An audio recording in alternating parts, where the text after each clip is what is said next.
Welcome to Design and Style Visibility Stories. Design and Style is a podcast for designers by designers with co-hosts Dixie Willard from Dixie Willard Design and Rachel Moriarty from Rachel Moriarty Interiors. The Design and Style Visibility Stories are brought to you today by the Design and Style Visibility Lab.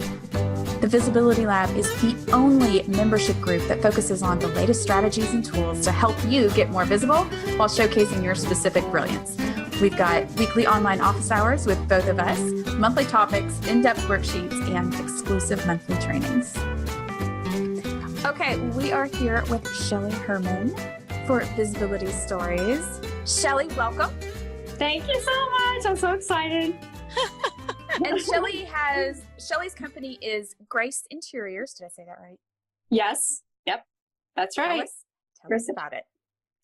Well, I will give you my little bit of backstory. I started when I moved to Indiana. I now live in Salina, Ohio, which is an inky-dinky, nobody probably knows it, but it's an inky-dinky little town. And I was born and raised here. And then I moved to Indiana for 10 years. So I started my own painting business. And I worked for a contractor for 7 years and did more than painting. I did all kinds of construction. He made me do plumbing, wiring, everything. So, and I absolutely loved it.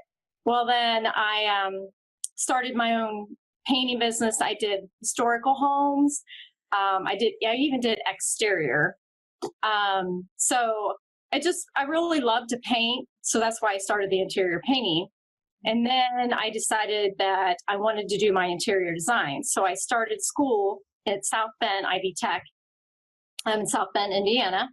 And I didn't make it all the way through that because I had to actually move back to Ohio.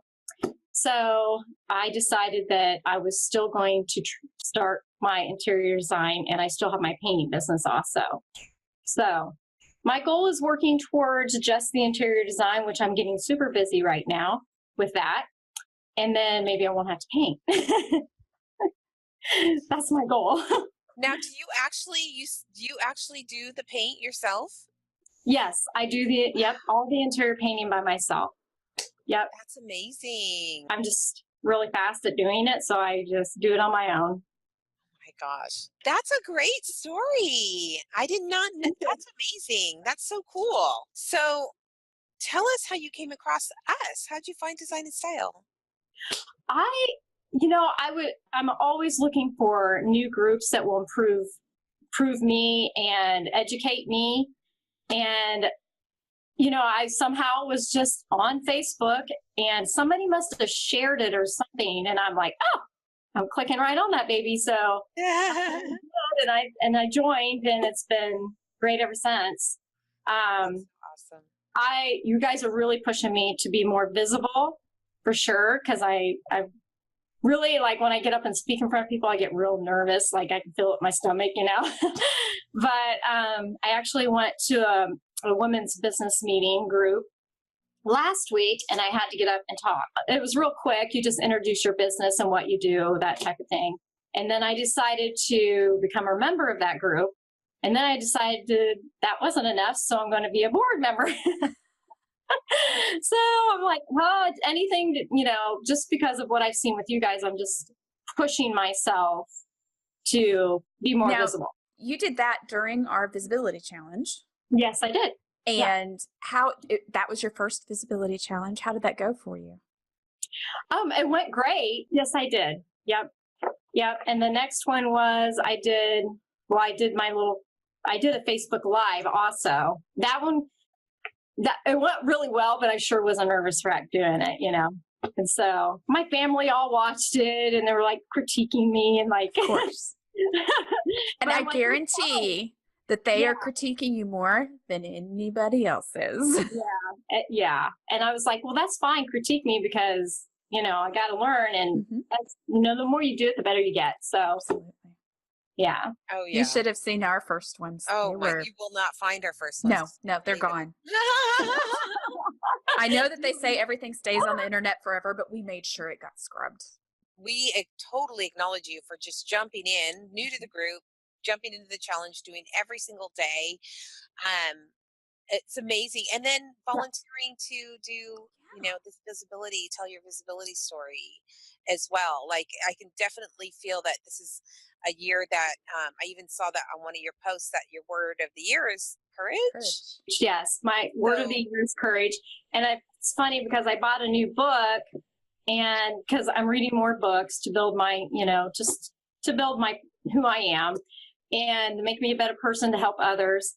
And I bought a new book, and the first thing it said was courage. And I'm like, okay, well, that was meant to be. So yeah, I just decided that's got to be my word of the year, because even this for me took courage, and I just like pushed the button and said, okay, I'm doing it. Yeah. So sometimes that's what you got to do. We had just, people don't know, but we had a lot of tech issues trying to get on, and scary. It's scary when you're doing something new and then you're jumping on and trying new technology, and it's all it all takes courage and daily courage, right? Because one of the things on day 5 that you notice is not really an assignment, but it's just to keep going. The visibility challenge week is actually, just us throwing out a lot of strategies, different strategies and tools. And we really want you to find your concoction, what works great for you, your personality, your lifestyle, your business, and really to just keep going with it. Yes. Yeah. And it's so amazing. I'm just in awe by all these women who are, and anybody who's getting on here and just talking about themselves and what they've done. And I'm just like, wow, it just makes you feel like, okay, I can do so much more than I think I can, when I'm just amazed by the people that are in your group. They're amazing. They are. And one of the days that gets people like a little stuck is, what is the video. So you did that, and I know you said that was a little hard, but what about sharing your work with your colleagues? How did that feel? Was that totally just like fine, no problem? I don't have a problem sharing my work. I usually put a lot of my stuff on my Facebook page, my pictures, and whenever I go to a client's house and I pick out all the colors, I'll lay them out, take a picture, and then I automatically share that.